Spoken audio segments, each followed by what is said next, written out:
নমস্কার বন্ধুরা, আমার চ্যানেলে আপনাদের সবাইকে স্বাগত। আজ আমি আপনাদের সাথে শেয়ার করব ভেটকি মাছের রঙ্গোলির রেসিপি। ভেটকি মাছের রঙ্গোলি বানানোর জন্য এখানে আমি নিয়েছি 600 গ্রাম ভেটকি মাছ। মাছগুলোকে ভালো করে ধুয়ে নিয়েছি। এবার এর মধ্যে নুন আর হলুদ মাখিয়ে 10 মিনিট রেখে দেব।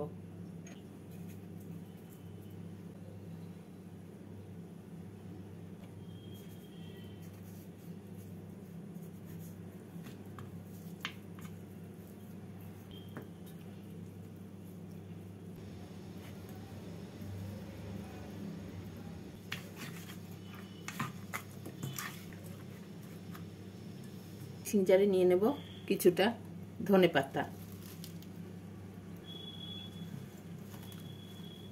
এর মধ্যে দিয়ে দিচ্ছি স্বাদ অনুসারে কাঁচা লঙ্কা, দিচ্ছি 4 কোয়া রসুন, 2 ইঞ্চি আদা, দিচ্ছি একটা মিডিয়াম সাইজের পেঁয়াজ। জল দিয়ে মিহি করে একটা পেস্ট তৈরি করে নেব।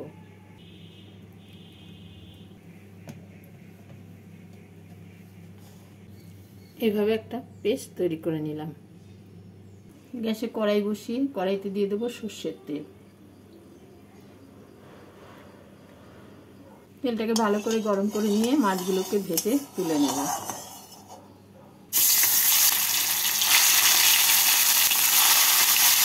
মাছগুলোকে এপিট ওপিট করে লাল করে ভেজে নিচ্ছি।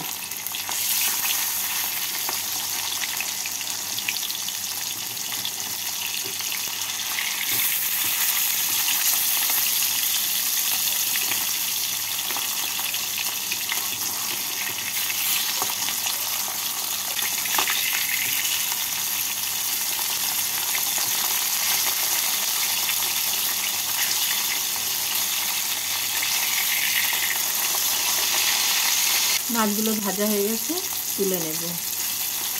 বাকি মাছগুলোকে এইভাবে ভেজে নিতে হবে।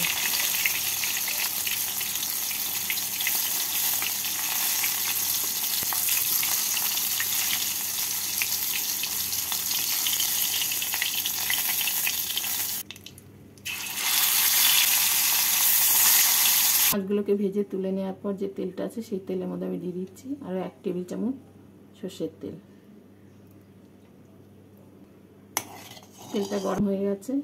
এবার এর মধ্যে ফোড়নে দিয়ে দিচ্ছি 1/2 টিস্পুন কালো জিরে, দিচ্ছি 2টো শুকনো লঙ্কা আর একটা তেজপাতা।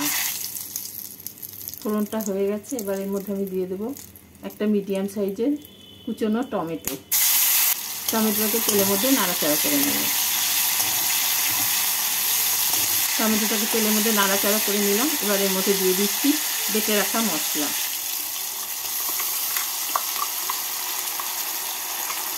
মিক্সিং জারটা দিয়ে অল্প জল দিয়ে দিলাম। দিয়ে দিচ্ছি স্বাদ মতো নুন, 1 টিস্পুন হলুদ। মশলাটাকে ভেজে নেব।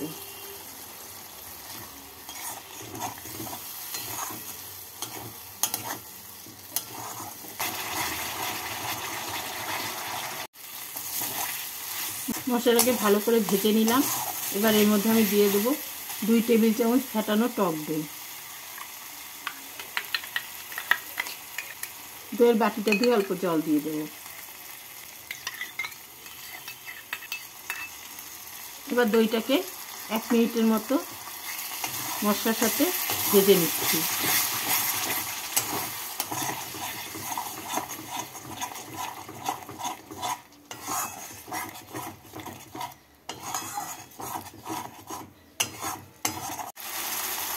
এক মিনিট মতো ভেজে নিলাম। এবার এর মধ্যে দিয়ে দিচ্ছি 1/2 টিস্পুন চিনি।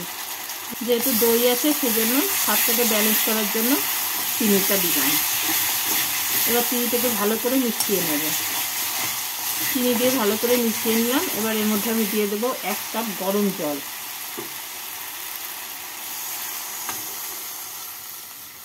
গরম জল দিয়ে নাড়াচাড়া করে নেব। ঢাকা দিয়ে ঝোলটাকে ফুটিয়ে নিচ্ছি।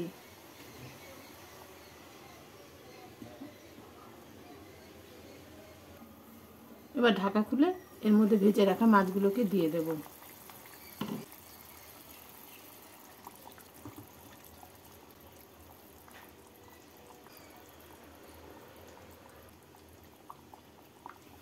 মাছগুলোকে দিয়ে 2 মিনিটের জন্য ঢাকা দিয়ে দেব।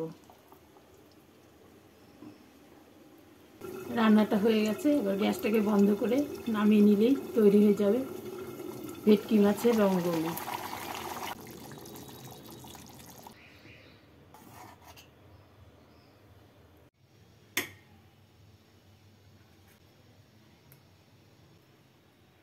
এভাবে একবার ভেটকি মাছের রঙ্গোলি বানিয়ে খেয়ে দেখতে পারেন।